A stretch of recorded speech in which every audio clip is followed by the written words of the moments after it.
बुद्ध के धम्म को समझने और समझाने की जरूरत है। भारतीय समाज के कुछ वर्गों में बुद्ध व उनके धम्म के प्रति श्रद्धा व रुचि निरंतर बढ़ती जा रही है। इसके साथ ही भगवान बुद्ध और उनकी शिक्षाओं के संबंध में एक स्पष्ट, सरल व सुसंगत ग्रंथ की भी जरूरत महसूस की जा रही है। किसी भी अबौद्ध व्यक्ति के लिए ये कार्य बहुत मुश्किल है कि वह गौतम बुद्ध के जीवन व शिक्षाओं को संपूर्ण व सुसंगत रूप में पेश कर सके। जब हम त्रिपिटक के निकाय ग्रंथों के आधार पर भगवान बुद्ध का जीवन चरित्र लिखने की कोशिश करते हैं तो ये बहुत मुश्किल होता है, और यदि उनकी शिक्षाओं को प्रस्तुत करना चाहे तो और भी मुश्किल हो जाता है। ऐसा करना कोई अतिशयोक्ति नहीं होगी कि संसार के अन्य धर्म संप्रदायों के संस्थानों की तुलना में बुद्ध धम्म के मार्गदाता गौतम बुद्ध के जीवन व दर्शन को प्रस्तुत करना कई ऐसी उलझनें व समस्याएं पैदा करता है जिनका समाधान बहुत मुश्किल है। लेकिन अब यह समय की मांग है कि ऐसी समस्याओं का समाधान किया जाए और बुद्ध व उनके धम्म को समझने समझाने के मार्ग को साफ किया जाए। अब समय आ गया है कि तथागत बुद्ध के अनुयायी उन समस्याओं व मुश्किलों पर खुले मन से विचार विमर्श करें और समाधान का प्रयास करें। इन समस्याओं पर चर्चा व विचार विमर्श के लिए मैं उनका उल्लेख यहाँ कर रहा हूँ। पहली समस्या भगवान बुद्ध के जीवन की प्रमुख घटना प्रव्रज्या, गृह त्याग के संबंध में है। पुरानी मान्यता के अनुसार सिद्धार्थ ने प्रव्रज्या इसलिए ग्रहण की क्योंकि उन्होंने एक वृद्ध पुरुष, एक रोगी व्यक्ति और एक मुर्दे की लाश को देखा था। साफ है कि ये कारण बेतुका है, गले उतरना वाला नहीं है। जिस समय सिद्धार्थ ने प्रव्रज्या ली थी उस समय उनकी उम्र 29 वर्ष की थी। यदि उन 3 दृश्यों को देखकर गृहत्याग किया था तो यह कैसे हो सकता है कि 29 वर्ष की उम्र तक उन्होंने किसी वृद्ध, रोगी व मृत व्यक्ति को पहले कभी देखा ही न हो। ये जीवन की ऐसी सामान्य घटनाएं हैं जो हमेशा ही घटती रहती हैं, और सिद्धार्थ ने 29 वर्ष की उम्र से पहले भी जरूर ऐसा देखा होगा। यह पुरानी मान्यता तर्कसंगत और मानने लायक नहीं है। तब सवाल उठता है कि यदि परंपरागत मान्यता सही नहीं है तो सिद्धार्थ की प्रव्रज्या का सही कारण क्या है। दूसरी समस्या 4 अरिय सत्यों से ही पैदा होती है। क्या ये बुद्ध की मूल शिक्षाओं के ही भाग हैं?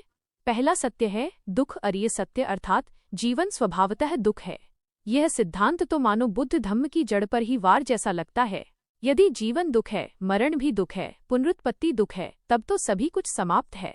फिर तो न धम्म और न ही दर्शन इस संसार में मनुष्य को सुखी बना सकता है। यदि दुख से मुक्ति ही नहीं है तो फिर धम्म क्या कर सकता है, और स्वयं बुद्ध भी किसी व्यक्ति के दुख दूर करने के लिए क्या कर सकते हैं, क्योंकि संसार में जन्म लेना ही दुखमय है। यह दुख अरिय सत्य ही दूसरे लोगों द्वारा बुद्ध के धम्म की शरण ग्रहण करने में बड़ी बाधा है। 4 अरिय सत्य उन्हें आसानी से गले नहीं उतरते। ऐसा लगता है कि ये सत्य मनुष्य को आशा से वंचित कर निराशा की ओर धकेल देते हैं। ये सत्य भगवान बुद्ध के धम्म को एक, क्या आप चाहते हैं कि मैं इस निराशावादी व दुखदायी धम्म बना देते हैं?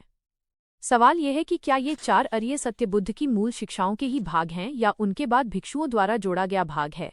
तीसरी समस्या आत्मा, कर्म और पुनर्जन्म के सिद्धांत को लेकर है।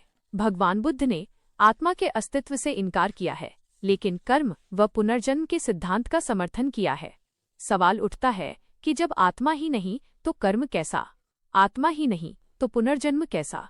ये सचमुच चकरा देने वाले टेढ़े सवाल हैं।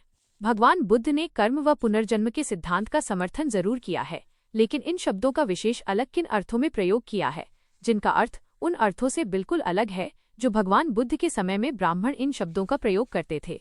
फिर सवाल पैदा होता है कि इन शब्दों के अर्थों के प्रयोग में बुद्ध और ब्राह्मण जनों के बीच क्या फर्क था, या दोनों में कोई फर्क नहीं था? यदि ऐसा है तो क्या आत्मा के अस्तित्व को नकारने और कर्म व पुनर्जन्म के सिद्धांत को मानने में भारी विरोधाभास नहीं है? चौथी समस्या भिक्षु को ही लेकर है। भगवान बुद्ध ने भिक्षु संघ की स्थापना किस उद्देश्य से की थी? क्या उनका उद्देश्य एक परिपूर्ण आदर्श मनुष्य का निर्माण मात्र था, या उनका उद्देश्य ऐसे समाज सेवकों को तैयार करना था जो लोगों की सेवा में उनके मित्र, मार्गदर्शक तथा दार्शनिक के रूप में एक साथ हों? यह एक महत्वपूर्ण सवाल है जिस पर बुद्ध के धम्म का भविष्य निर्भर करता है। यदि भिक्षु केवल एक परिपूर्ण मनुष्य मात्र बना रहेगा तो उसका धम्म प्रचार कार्य में कोई प्रयोग नहीं, क्योंकि वह एक परिपूर्ण मनुष्य होने के बावजूद स्वयं तक सीमित रहने वाला स्वार्थी व्यक्ति बना रहेगा। दूसरी ओर यदि वह समाज सेवक भी है तो उससे बुद्ध धम्म भी कुछ आशाएं रख सकता है। इस सवाल पर धम्म के सिद्धांतों में सिर्फ सैद्धांतिक अनुरूपता बैठाने के लिए ही नहीं बल्कि भावी बुद्ध धम्म के हित में भी गंभीरता से विचार किया जाना चाहिए।